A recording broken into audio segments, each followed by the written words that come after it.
Chapter 6. What the Storm Did. The 4 children stared out to sea.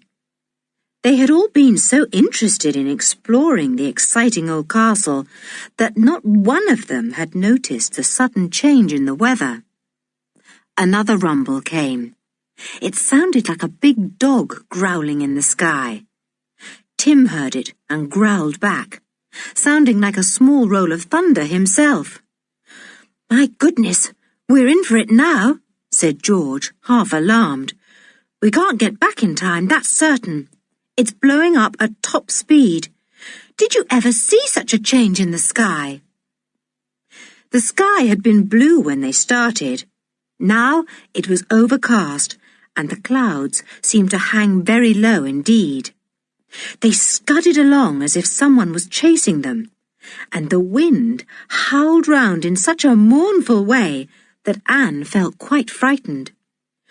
"It's beginning to rain," said Julian, feeling an enormous drop spatter on his outstretched hand. "We had better shelter, hadn't we, George? We shall get wet through." "Yes, we will in a minute," said George. "I say, just look at these big waves coming. My word, it really is going to be a storm. Golly, what a flash of lightning!" The waves were certainly beginning to run very high indeed. It was queer to see what a change had come over them. They swelled up, turned over as soon as they came to the rocks, and then rushed up the beach of the island with a great roar. "I think we'd better pull our boat up higher still," said George suddenly. "It's going to be a very bad storm indeed. Sometimes these sudden summer storms are worse than a winter one." She and Julian ran to the other side of the island where they had left the boat. It was a good thing they went, for great waves were already racing right up to it. The 2 children pulled the boat up almost to the top of the low cliff, and George tied it to a stout gorse bush growing there. By now, the rain was simply pelting down, and George and Julian were soaked. "I hope the others have been sensible enough to shelter in that room that has a roof and walls," said George. They were there all right, looking rather cold and scared. It was very dark there, for the only light came through the 2 slits of windows and the small doorway. "Could we light a fire to make things a bit more cheerful?" said Julian, looking round. "I wonder where we can find some nice dry sticks." Almost as if they were answering the question, a small crowd of jackdaws cried out wildly as they circled in the storm. "Jack! Jack! Jack!" "Of course, there are plenty of sticks on the ground below the tower," cried Julian. "You know, where the jackdaws nest. They've dropped lots of sticks there." He dashed out into the rain and ran to the tower. He picked up an armful of sticks and ran back. "Good," said George. "We'll be able to make a nice fire with those. Anyone got any paper to start it, or matches?" "I've got some matches," said Julian, "but nobody's got paper." "Yes," said Anne suddenly. "The sandwiches are wrapped in paper. Let's undo them, and then we can use the paper for the fire." "Good idea," said George. So they undid the sandwiches and put them neatly on a broken stone, rubbing it clean first. Then they built up a fire with the paper underneath and the sticks arranged criss-cross on top. It was fun when they lighted the paper. It flared up, and the sticks at once caught fire, for they were very old and dry. Soon there was a fine cracking fire going, and the little ruined room was lighted by dancing flames. It was very dark outside now, for the clouds hung almost low enough to touch the top of the castle tower. And how they raced by! The wind sent them off to the northeast, roaring behind them with a noise like the sea itself. "I've never heard the sea making such an awful noise," said Anne. "Never! It really sounds as if it's shouting at the top of its voice. What with the howling of the wind and the crashing of the great waves all round the little island, the children could hardly hear themselves speak. They had to shout at one another. "Let's have our dinner!" yelled Dick, who was feeling terribly hungry as usual. "We can't do anything much while this storm lasts." "Yes, let's," said Anne, looking longingly at the ham sandwiches. "It will be fun to have a picnic round the fire in this dark old room. I wonder how long ago other people had a meal here. I wish I could see them." "Well, I don't," said Dick, looking round half scared, as if he expected to see the old-time people walk in to share their picnic. "It's quite a queer enough day without wanting things like that to happen." They all felt better when they were eating the sandwiches and drinking the ginger beer. The fire flared up as more and more sticks caught, and gave out quite a pleasant warmth, for now that the wind had got up so strongly, the day had become cold. "We'll take it in turn to fetch sticks," said George. But Anne didn't want to go alone.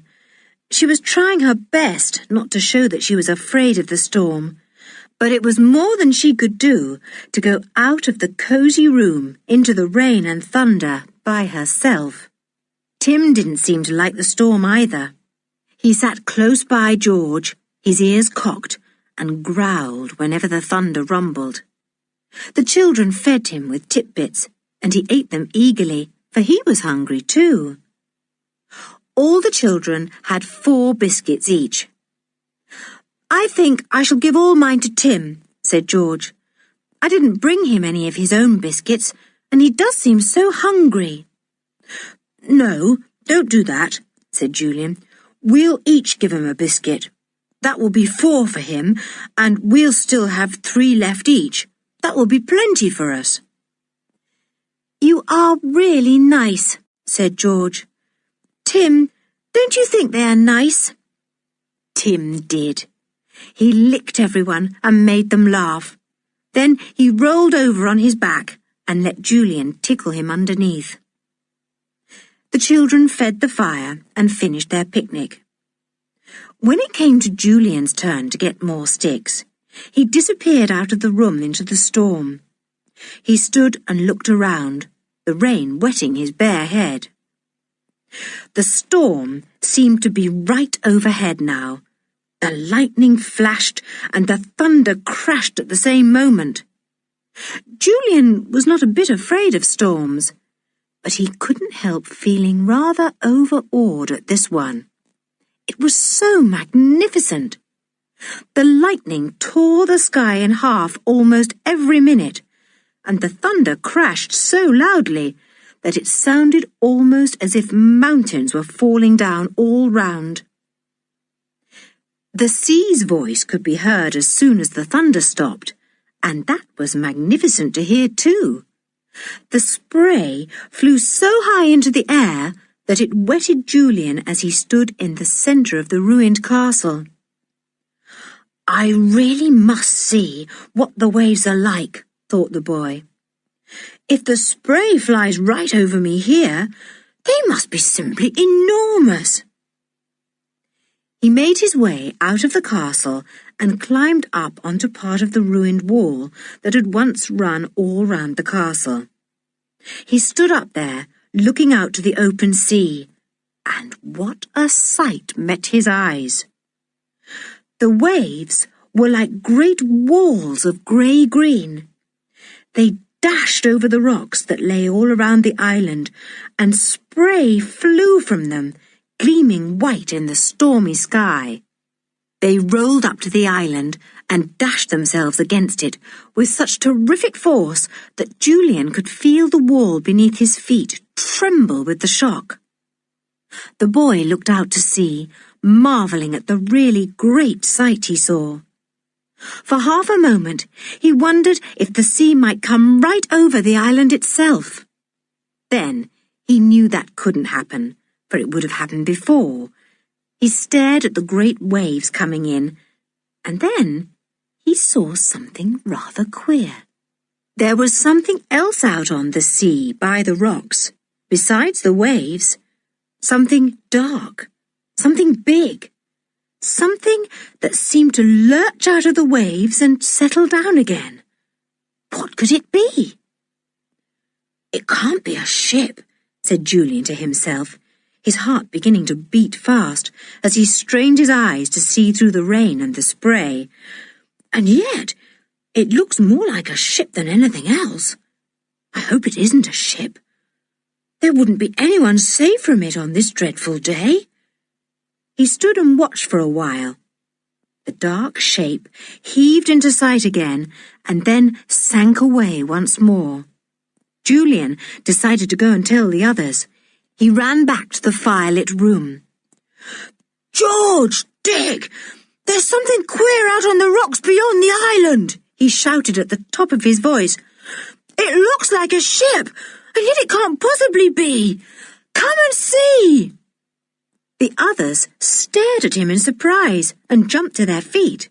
George hurriedly flung some more sticks on the fire to keep it going, and then she and the others quickly followed Julian out into the rain. The storm seemed to be passing over a little now. The rain was not pelting down quite so hard. The thunder was rolling a little farther off, and the lightning did not flash so often. Julian led the way to the wall on which he had climbed to watch the sea. Everyone climbed up to gaze out to sea. They saw a great, tumbled, heaving mass of grey-green water with waves rearing up everywhere. Their tops broke over the rocks, and they rushed up to the island as if they would gobble it whole. Anne slipped her arm through Julian's. She felt rather small and scared. "You're all right, Anne," said Julian loudly. "Now, just watch. You'll see something queer in a minute." They all watched. At first, they saw nothing, for the waves reared up so high that they hid everything a little way out. Then, suddenly, George saw what Julian meant. "Gracious!" she shouted. "It is a ship! Yes, it is! Is it being wrecked? Oh, it's a big ship, not a sailing boat or a fishing smack." "Oh, is anyone in it?" wailed Anne. The 4 children watched, and Tim began to bark as he saw the queer dark shape lurching here and there in the enormous waves.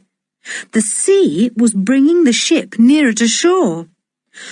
"It will be dashed onto those rocks," said Julian suddenly. "Look, there it goes!" As he spoke, there came a tremendous crashing, splintering sound, and the dark shape of the ship settled down onto the sharp teeth of the dangerous rocks on the southwest side of the island. It stayed there, shifting only slightly as the big waves ran under it and lifted it a little. "She's stuck there," said Julian. "She won't move now. The sea will soon be going down a bit, and then the ship will find herself held by those rocks." As he spoke, a ray of pale sunshine came wavering out between a gap in the thinning clouds. It was gone almost at once. "Good," said Dick, looking upwards. "The sun will be out again soon. We can warm ourselves then and get dry.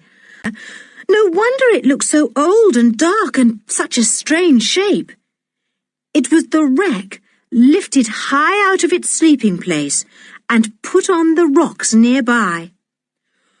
"George, we shall be able to row out and get into the wreck now," shouted Julian. "We shall be able to explore it from end to end. We may find the boxes of gold. Oh, George!"